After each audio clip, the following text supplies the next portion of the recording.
The US Senate has approved an €88.29 billion aid package for Ukraine, Israel and Taiwan. The bill will now make its way into the House. The Senate approved the measure in a 70-29 majority vote that exceeded the chamber's 60-vote threshold for passage. 22 Republicans joined most Democrats to support the bill.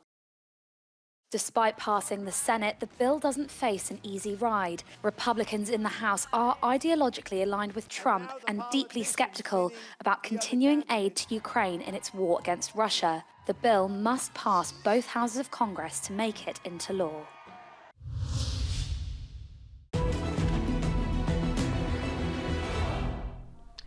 Russian forces appear to have constructed a 30-kilometer-long barrier dubbed the Tsar Train in occupied Donetsk region, possibly to serve as a defensive line against future Ukrainian assaults. The Institute for the Study of War says satellite imagery dated on the 10th of May 2023 and then the 6th and the 10th of February 2024 shows that Russian forces constructed a long line of train cars stretching from occupied Olenivka, south of Donetsk city, to Volnovakha, southeast of Vuhledar and north of Mariupol over the past 9 months. A Ukrainian open-source intelligence interactive online map of the military operations Deep State reported on the 11th of February that Russian forces have assembled more than 2,100 freight cars into a 30-kilometer-long train. The source reported that Russian forces began assembling the train in July 2023 and suggested that Russian forces intend to use the train as a defensive line against future Ukrainian assaults. The railway line between Olenivka and Volnovakha is roughly 6 kilometers from the Institute for the Study of War's current assessed front line southeast of Novomykhailivka at its closest point, and is in the area of the front that was relatively inactive when Russian forces reportedly began construction. Russian forces have recently made marginal territorial gains in this area. The Institute for the Study of War says the Russians could have assembled the train for other purposes as well. France has condemned disinformation maneuvers 1 day after national authorities accused Russia of operating a long-running online manipulation campaign against Ukraine's Western backers. In a statement, the French Foreign Ministry said, quote, "No manipulation attempt will distract France from its support for Ukraine in the face of Russia's war of aggression." Earlier on Monday, the country's foreign minister, Stéphane Séjourné, said a network codenamed Portal Combat, comprising of 193 websites, had been set up with the aim of spreading Russian disinformation. German defense company Rheinmetall broke ground for an ammunitions factory in northern Germany on Monday. Both the German Chancellor and Danish Prime Minister attended the ceremony.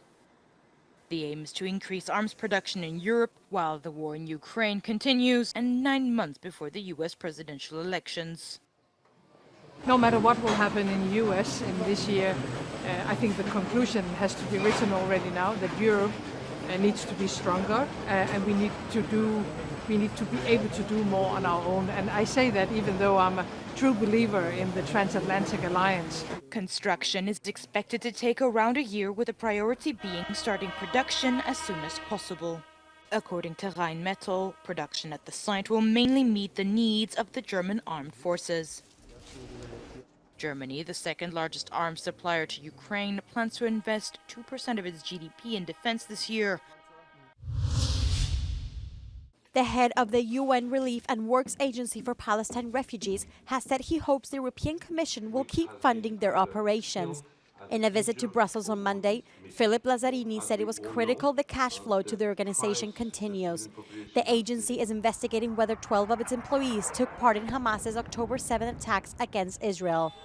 Israel has also alleged Hamas has tunnels under the agency's headquarters in Gaza. More than a dozen countries, including several EU member states, suspended funding worth nearly €410 million.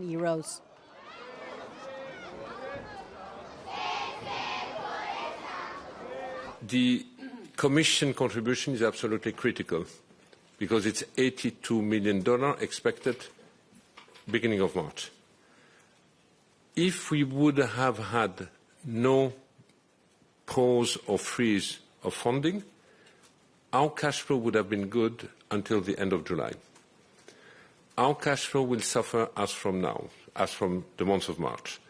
It will be negative, expected negative 30 to 40 million in March, but then it will be significantly negative as from April.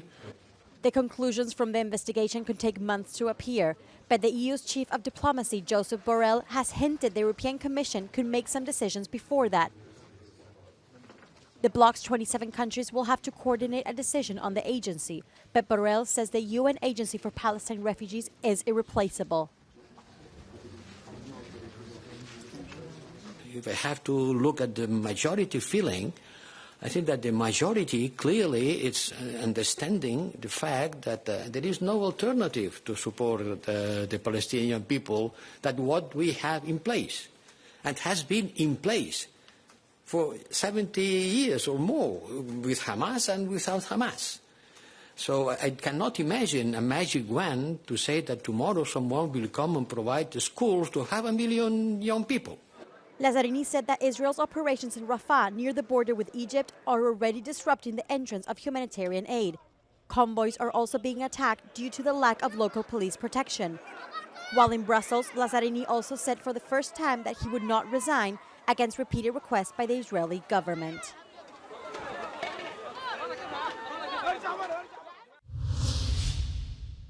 An appeals court ordered the Dutch government on Monday to halt the export of F-35 fighter jet parts to Israel, citing a clear risk of violations of international law. The decision came as Dutch Prime Minister Mark Rutte traveled to Israel to meet with Prime Minister Benjamin Netanyahu to discuss the conflict. Rutte was also expected to separately meet with Palestinian leader Mohammed Shataya. Human rights organizations brought a civil suit against the Netherlands in December, arguing authorities needed to reevaluate the export license in light of Israeli military action in the Gaza Strip.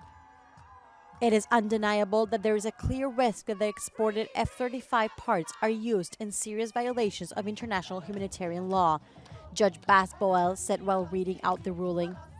The exports must cease within 7 days.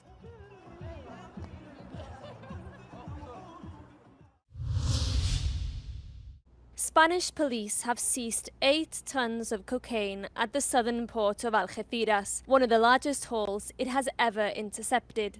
The container of high-purity cocaine had travelled from Suriname to Panama and from there to the Spanish coast. It was packed in more than 7,000 parcels and hidden in a false power generator designed to avoid detection from scanners. Its next destination was Portugal, from where it would be transported by road back into Spain. 3 people are currently under investigation. Solar panel manufacturers in Europe say the sector is facing an existential challenge from heavily subsidized Chinese competitors. According to insiders, Chinese solar panel manufacturers have a near monopoly on the sector, and if no measures are taken, Europe's industry could collapse within months. European manufacturers have asked the European Commission for emergency aid, including the purchase of accumulated stock to provide liquidity.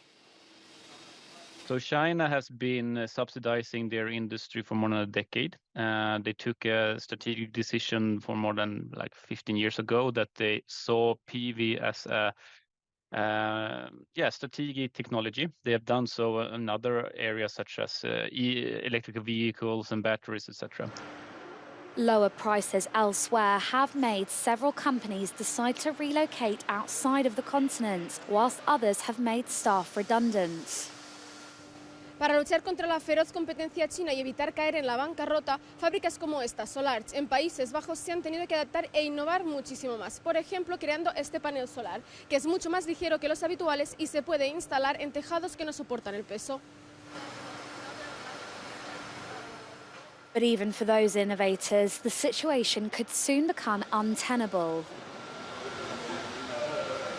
If it takes 1 or 2 years, a lot of companies and also us, we will see some impact, definitely, with having to go down with price levels and being less competitive and profitable. Chinese competition not only endangers companies, but also could affect Europe's industrial independence. A module produced in China is about 50% cheaper than one made in Europe. Meanwhile, European producers account for only 3% of the EU market.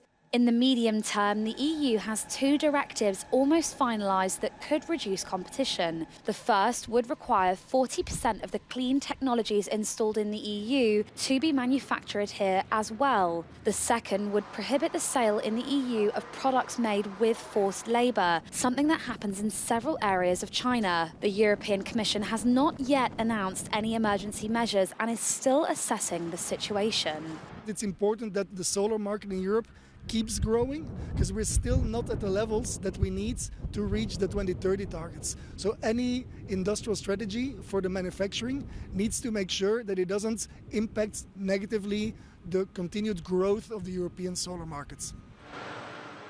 Striking the right balance is essential for the EU. Solar energy is one of the cheapest and easiest to install, so rapid deployment could make a difference in meeting climate targets. By 2030, 42.5% of all EU energy will have to come from renewable sources.